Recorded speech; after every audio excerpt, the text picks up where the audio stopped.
नमस्कार, हमारा नाम रोशन और आप देख रहे हैं वाइड डिस्कवरी न्यूज। अभी हम बिहार विधानसभा के अंदर हैं और बता दें कि यही बिहार विधानसभा में जो है सोमवार के दिन जो है 4 जो नए उम्मीदवार जीत करके आएंगे। इसी विधानसभा में जो है अपनी उपस्थिति दर्ज कराएंगे। और बता दें कि बहुत ही जोश खरोश के साथ जो है एनडीए के जिस तरह से बिहार उपचुनाव में जो जीत हुई है, कहीं न कहीं गठबंधन के जो नेता हैं वो घबराए हुए हैं कि आखिर आगामी जो आने वाले जो विधानसभा का जो चुनाव है 2025 में क्या हाल होगा। बता दें कि गठबंधन के जो तमाम जो बड़े लीडर हैं और घटक दल के जितने भी नेता हैं वो अपने अपने अनुसार जो है कोई कोर कसर बिहार के उपचुनाव में नहीं छोड़ा और तमाम जगहों पे जाकर के विजिट किया और लोगों से निवेदन किया कि एनडीए सरकार को नहीं, हमारी गठबंधन सरकार को चुने। लेकिन वहाँ की जनता ने सीधे सीधे नकार दिया और अच्छा खासा वोट से जो है एनडीए प्रत्याशियों की जीत हुई। बता दें कि विधानसभा मानसून सत्र जो है 25 नवंबर को चालू होंगे। उसमें भी अपनी उपस्थिति जो है 4 एनडीए के जो उम्मीदवार हैं जो जीत करके आएंगे। इसी विधानसभा में जो है उन लोग जोश खरोश के साथ बैठेंगे। और बता दें कि जितने भी हमने जानने की कोशिश किया हूँ या जनता की राय हो या बता दें कि बड़े-बड़े तमाम जो जर्नलिस्ट हैं उनकी भी बातें हमने सुनने की कोशिश की, तो लगातार यही बात कहते आए हैं कि जिस तरह से तेजस्वी यादव कई जन मुद्दों को लेकर के जो उनके कार्यकाल में हाल ही फिलहाल में जो 17 महीनों के जो चला उसको लेकर के बहुत ही पोस्टर वार हुई, रोजगार की बातें हुई, लेकिन जनता ने सीधे नकार दिया। अभी भी जो है जनता एनडीए पे ही भरोसा करती है, इसीलिए एनडीए के उम्मीदवारों को उन्होंने चुनाव में जो है जीत दिलाई है। बता दें कि थोड़ा-सा अगर अलग जाएँ तो प्रशांत किशोर के बारे में कहा जा रहा है कि जिस तरह से तीसरा ऑप्शन में प्रशांत किशोर दिखे हैं, तो वही कई जगह जो है जो निर्दलीय प्रत्याशी हैं वो भी अच्छा खासा वोट लाए हैं।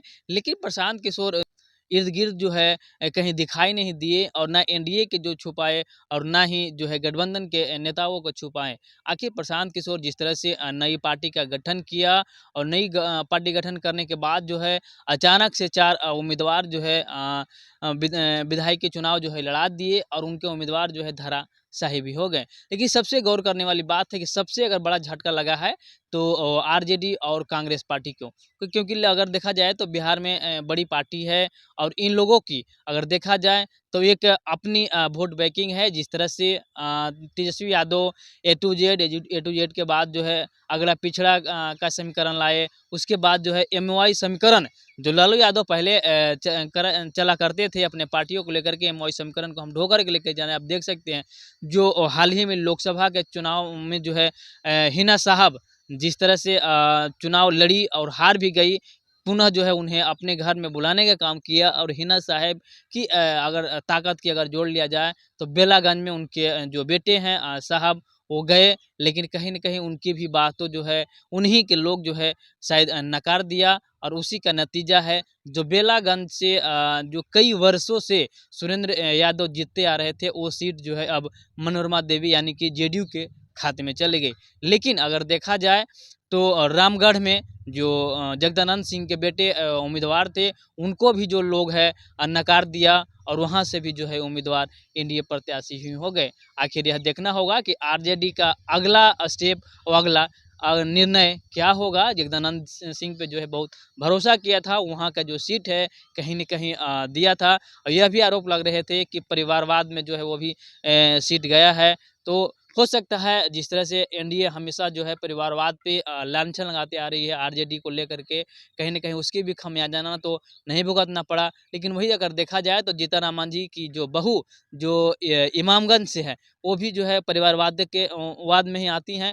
लेकिन अगर देखा जाए उनके बारे में तो कहा जाए लोगों से हमने जानने की राय जानी तो कहा कि दीपा मांझी जो है वो पहले भी नेत्री थी, ना कि इनके बहू बने जीतन राम मांझी के तो वो नेता हैं। हालाँकि वो पहले भी काम करते थे अपने क्षेत्र में, लेकिन उतना चर्चित नहीं थे। जब इनके बहू बने, जब इनके यहाँ शादी हुई तो वो उनको जो है परिवारवाद में घसीट दिया गया और कहीं न कहीं उसको लेकर के परिवारवाद को जो आरोप लगाते थे उनको एक जो है तमाचा लगी है। बहरहाल जीतन राम मांझी बेहद खुश हैं। जीतन राम मांझी के जो क्षेत्र है जो अपने क्षेत्र से इमामगंज से अपनी बहू को उतारे, विधायकी में भी वो जीत गई। अब सांसद खुद हैं जीतारामन जी और मंत्री भी हैं। कहीं न कहीं एक पोस्ट करके उन्होंने बताया है कि जो जनता हम पे भरोसा जताई है, इस भरोसा को हम कभी तोड़ेंगे नहीं और विकास का जो हमने वादा किया है, विकास हम अपने क्षेत्र में ज़रूर करेंगे। और बिहार वासियों यह से